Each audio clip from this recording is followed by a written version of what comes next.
Армысыздар қадірлі қажет жандар. Күлдіретін жері жоқ көп комедия кинолардың қатарында қорқытатын жері бар хоррор жанрындағы дәстүр деп аталатын дара бір фильм шықты.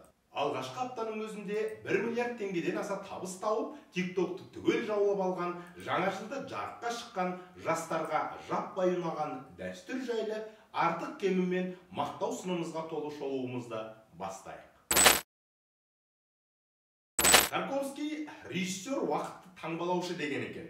Мен бұрын ИК тобының 5 күн клипіне талдау жасап, ол тәуір қаралым болып, талай көрермен разылығын айтқан еді. Замандас қуаныш бәрімізге бөтен емес.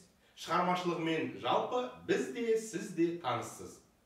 ИК-ның бұрынғы режиссері, Дудқа берген атақты сұхбаттары, саяси астары бар 30-дан асып барамын фильмі, сонымен қатар Закладка фильмі және Шоқан қысқаметражды еңбектері бар. Елімай Education мектебі мен еңліктің клипі бар. Автор жайлы айтарым осы. Алып қосарыңыз болса мархабат. Киноға келейік. Ой-бой, TikTok'та көп насихатталды. Пәленбай парақша ашылды. Түрлі әлеуметтік роликтер түсірілді. Маған ұнамағаны да осы еді. Келін болу, құл болу, енеңе қарсы шық та еркіндік ал деген үндеу жатқан видеоны көріп, осындай дәстүрге қарсымыз деген видеоларды дәстүр деген фильмнің жарнамасы екенін көріп, ойпырмай деп тіс қайрап қалған едім. Әрине, дәстүрдің озығы бар, тозығы бар. Десе де жаңаланудың жөні осы екен деп, ұлттық құндылықтың бәрін ұрдажық біреулердің жеке басындағы ауруын бүкіл ұлттың дәстүрінің кесірі деп көрсету жақсы нәрсе емес.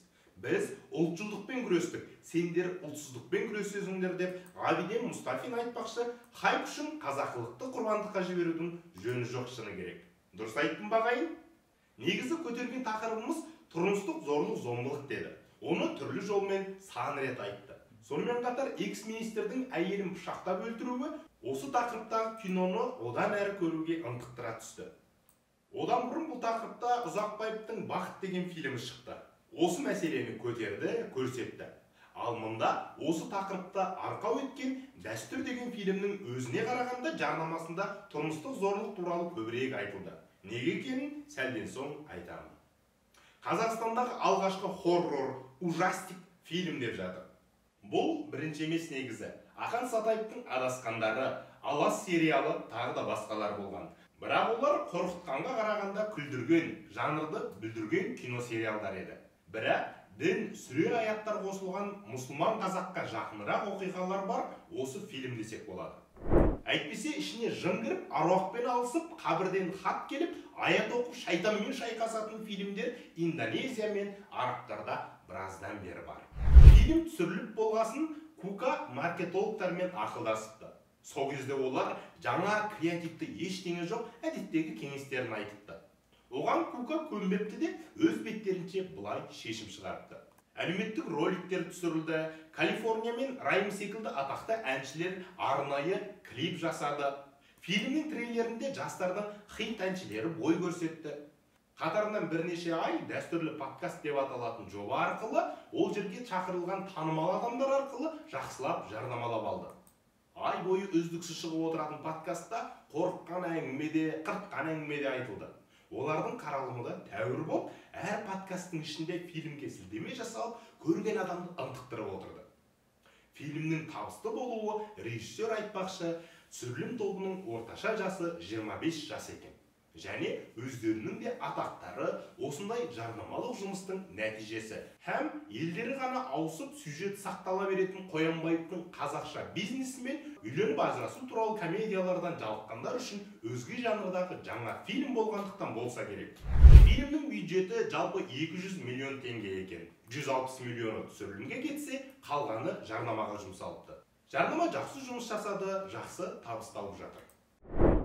Жарнама демекші құрметті көрермен, сізде биыл бай болып кеткіңіз келеді. Жетістікке жетіп тастағыңыз келеді. Бірақ білім жетпейтін сияқты, оқиын десең, онлайн курстардан жүрегің айниды. Бағасын естісең, басың айналады.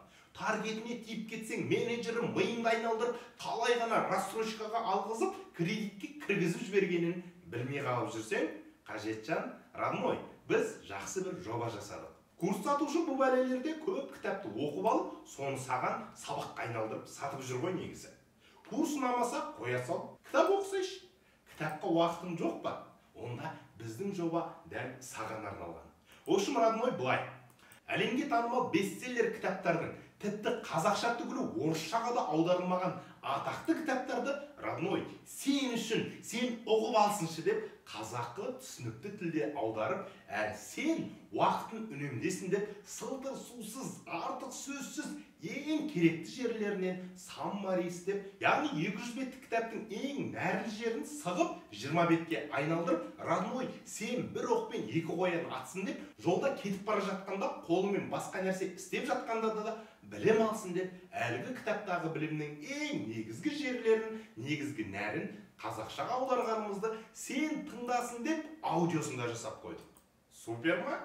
Родной, бұл ғана емес, меломандай 5-30 мыңға дейін тұратын осы атақты пайдалы кітаптардың бағасын біз сенің қалтаңа ауыр болмасын деп, бар жоғы 300-ақ теңгеге алсын дедік. Родной, үйше сен 1 жылдық подпискаға жазылсаң, аптасына 2 кітаптан шығып отырады. Сонда 1 жылда 100 кітаптың білімін аласың, ал жылдық подписка 30-ақ мың теңге. Родной, бұл да ауыр болып тұрмасаған, білім деген құнды ғой, түсінші негізі. Тіпті біз қалаған кітабыңа, яғни оқи алмай, ала алмай жүрген кітабыңды да айтсаң, соны да осылай қазақша аудио саммари жасап бере аламыз. Айтпақшы, родной, бопты. Дәл қазір төмендегі WhatsApp сілтемеге өтіп, дәстүрден келдім десең, 30 мың емес, 10 мың теңге скидка жасайын. Мә, родной, әлі өтпедің бе? Давайте, онда осы скидкамен жазылғандардың ішінен 5 адамға осы дәстүр фильміне билет алып берейінші. Ема, родной, білім аласың, кітап оқисың, еще скидкамен жүріп жатқан супер фильмге билет аласың. Жынды ұсыныс қой, я? Давай, тездет, жазылсай, родной. Әуелі қысқа нұсқа фильм сюжеті. Спойлер деп нетпейік, уже көп адам көріп болды ғой негізі.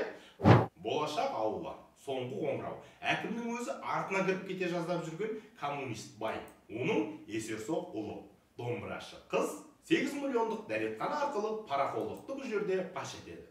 Әр кейіпкерді қысқа көрсетеді. Режиссердің бір ұтқаны алғашқы 5 минутта жалпы барлық кейіпкердің кім екені, олардың психологиясы, типажы белгілі болады.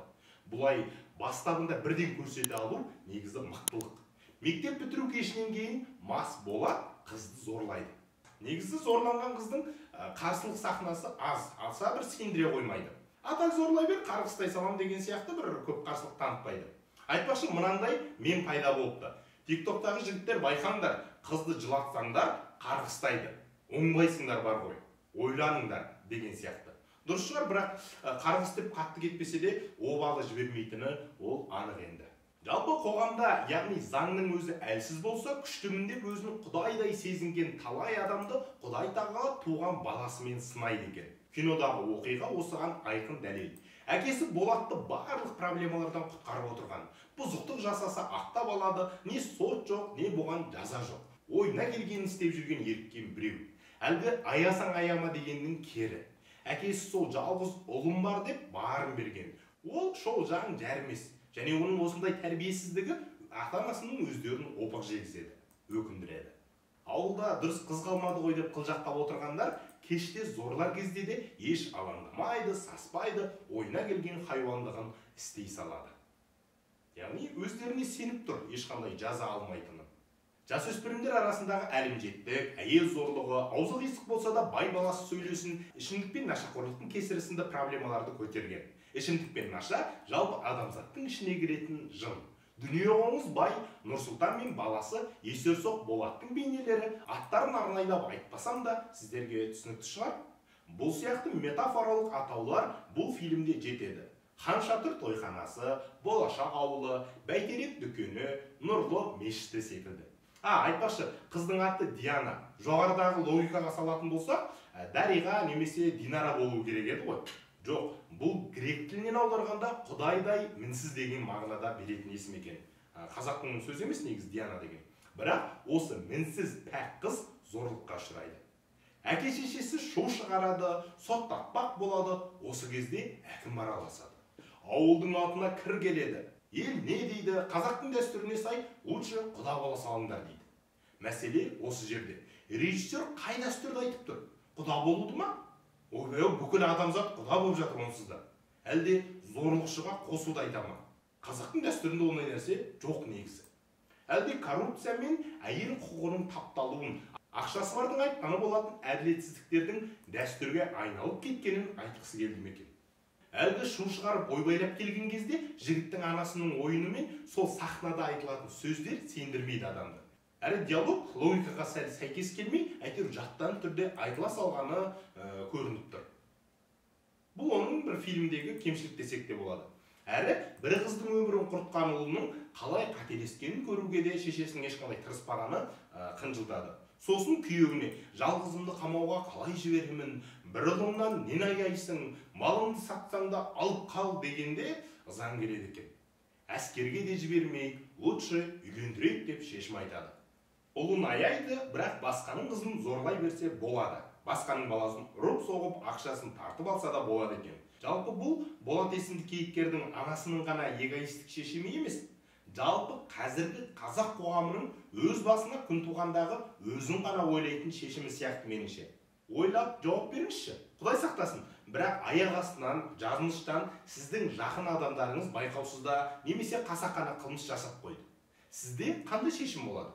Әділетті заң бойынша туысым болса да, жақыным болса да жазасын алсын дейсіз бе? Әлде тамыр-таныс, бар күшіңізді салып, ақтап, арашылап алуға тырысасыз ба? Мәселе осы жерде сияқты.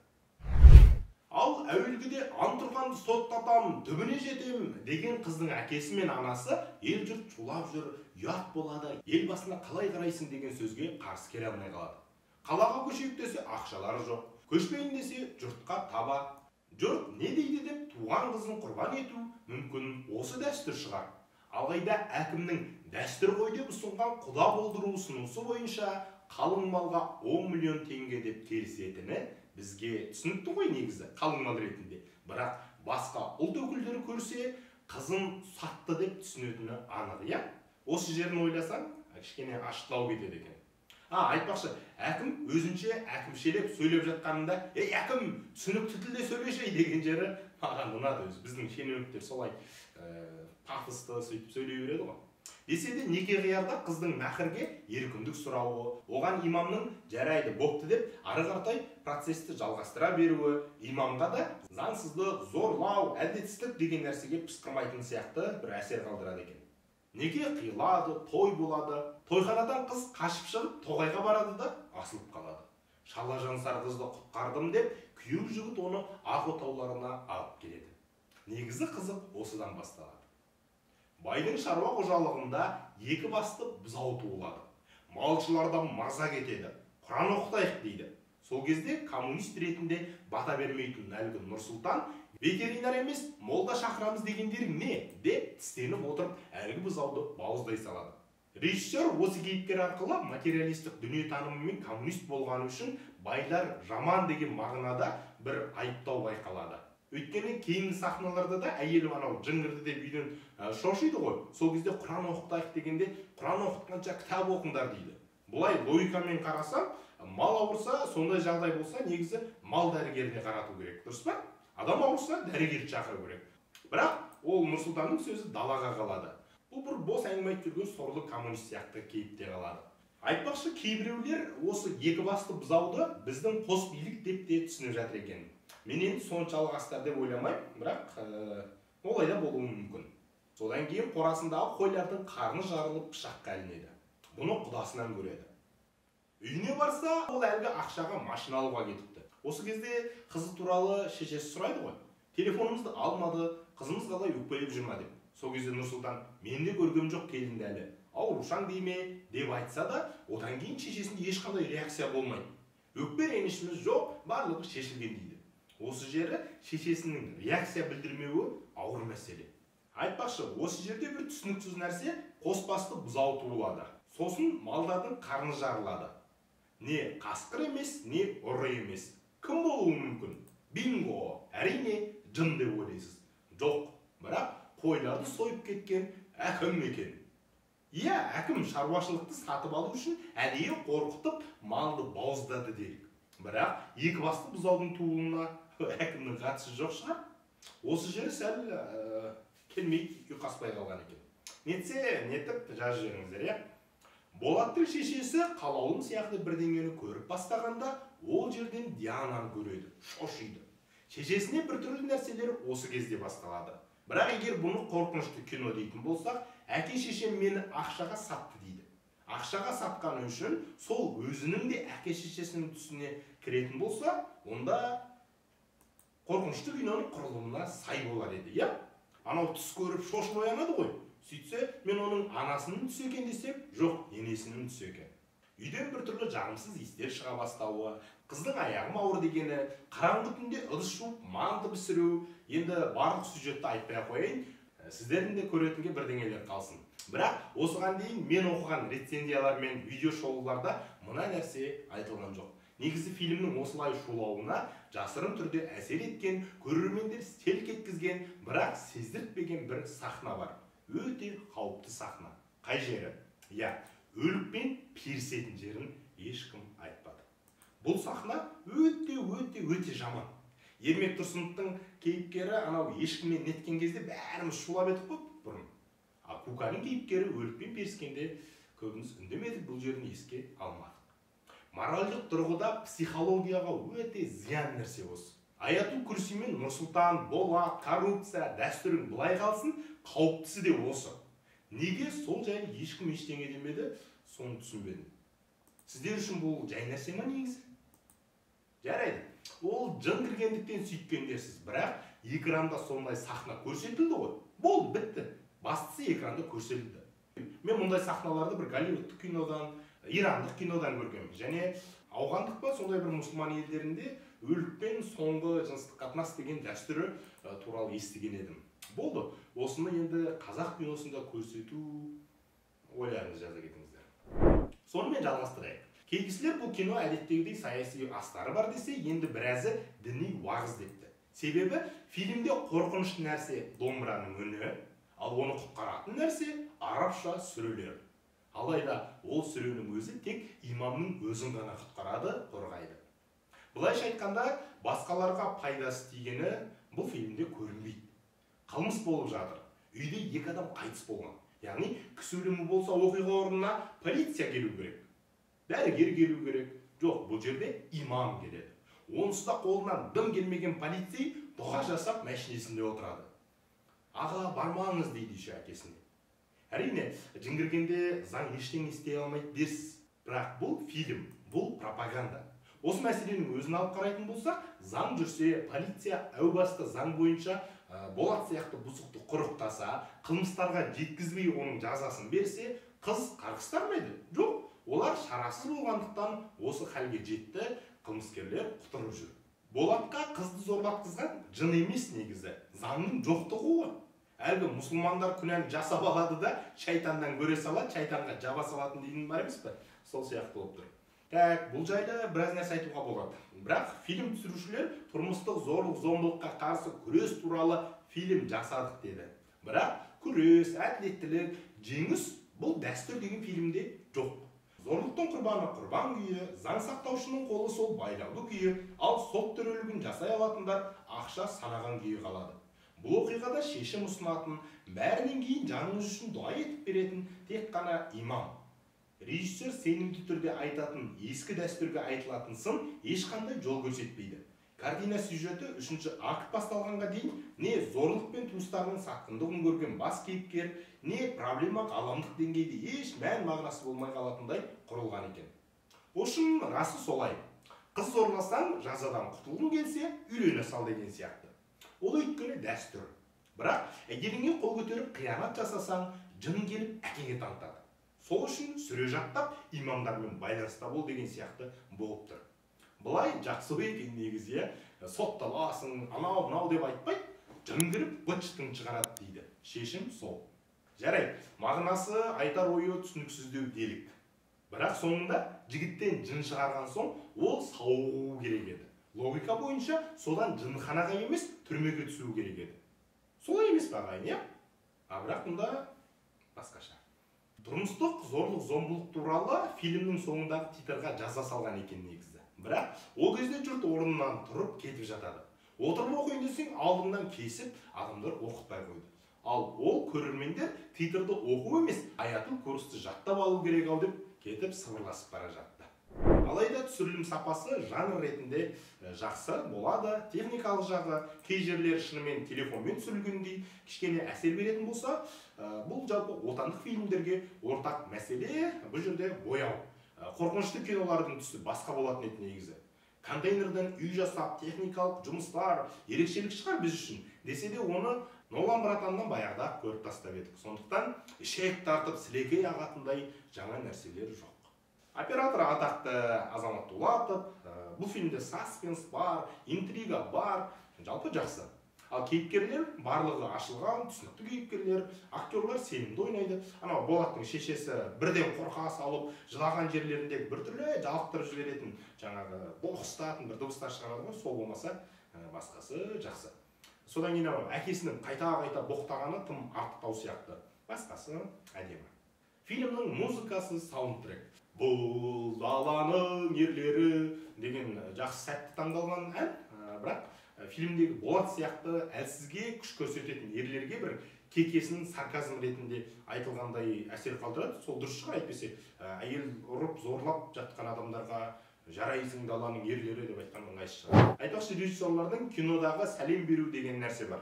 Мысалы, осы Қуаныштың әлгі екі басты бұзау сахнасындағы айтылатын Қаратас ауылы осындай тақырыпта кино түсіріп жүрген авторлық фильмдердің режиссері Әділхан Ержановтың ойдан шығарған ауылына сәлем болса, ана балалар тұрғызып алып соғатын жері Емир Байғазиннің Аслан сабақтарына сәлемі деп қабылдадық. Бұл үшін молодец. Айтпақшы, балаларды соғу дедік қой, сол жерде ана баланы шешеңе, директорге айтып қойдың деп видеоға түсіретін жер бар ғой. Әлиби аты ол баланың. Бұл осыдан 8 жыл бұрын Живи Әлиби деген бір үлкен мәселе қозғалған болады. Сондықтан бұған тікелей сілтеме екені көрініп тұр. Сондықтан бұл да сәтті шыққан. Фильм көп талқыланып жатыр, кинотеатрлар толып тұр, адамдар ағылып жатыр. Бір қуантарлығы, кинотеатрға орысша түсірсең ғана көп ақша табасың деген түсініктің быт-шытетіп дәлелдеп тастады. Жарнамасы әлі де жарып тұр. Тіпті әлгі жын шығаратын сахнада аятул курси оқыған кезде көрермендер, яғни кинотеатрда киноны көріп отырған көрермендердің арасынан біреу бажылдап, шыңғырып, жұртты шошытып, оны біреулер видеоға түсіріп алып, TikTok, әлеуметтік желілерге түсіріп, бұл фильмге одан әрі жарнама болып жатыр. Кейбіреулер айтып жатыр, бұны өздері әдейі істеді деп. Әдейі істесең, онда сәтті шыққан жарнама екен. Режиссер Куканың толық метрлі фильмдегі алғашқы дебюті ретінде қазақ тіліндегі жанрлық фильмге жын арқылы болса да жан бітіргеніңе Кука, респект, саған көп рахмет. Алайда оның замандастағы қанатпен сәл ерегесі діни мәселеге байланысты түсінсе алмауы да қызық негізі. Өйткені бір қолданушы бұлай мынандай пікір білдіріпті.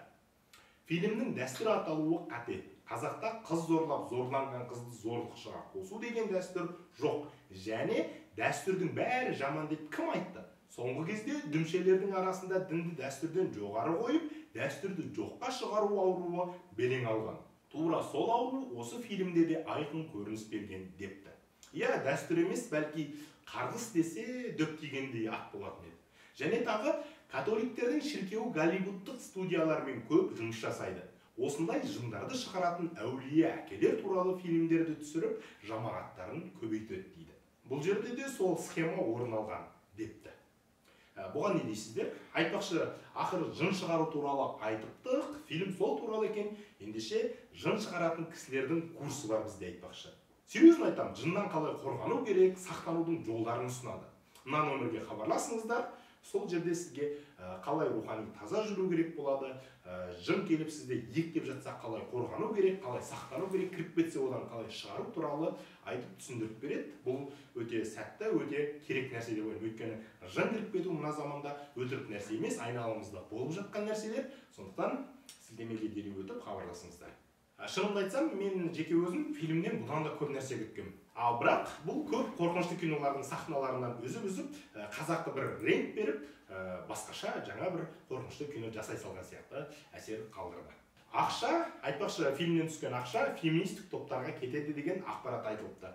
Бірақ бір парадокс, барлық әрекетке кінәлі әйел деп те көрсетіп тұр. Өйткені бұл фильмде қыздың тағдыры туралы шешімді екі шешесі емес пе? Біреуі үйлендіре салайық дейді, ұлын жібермейік әскерге дейді, ал екінші біреуі жарайды, қалың малын берсе ұят болады екен, ендеше бере салайық дейді. Сондықтан парадокс. Енді бұл шығарылымның тоқетері тұрмыстық мәселені қозғаймыз деп, дәстүр деп табыралы ат қойып, жын арқылы қорқытып, діни уағызы бар, дер кезінде шығып, бар мүмкіндіктерін сәтті пайдаланған фильм болды десек болады. Десе де идеологиясы сәл түсініксіздеу, артықлығын деп тыртық қылған сияқты. Сонымен қатар режиссер Қуаныш атақты Ыбырай Алтынсарин туралы фильм түсірсем деген арманы бар екен. Арманыңа жет айналайын. Ал сіздер фильмге барыңыздар, көріңіздер, қазақстандық, отандық фильмдерді қолдаңыздар. Арнамызға жазылып, келесі видеоларымызды алғашқы көріп көріңіздер, үлгеріңіздер.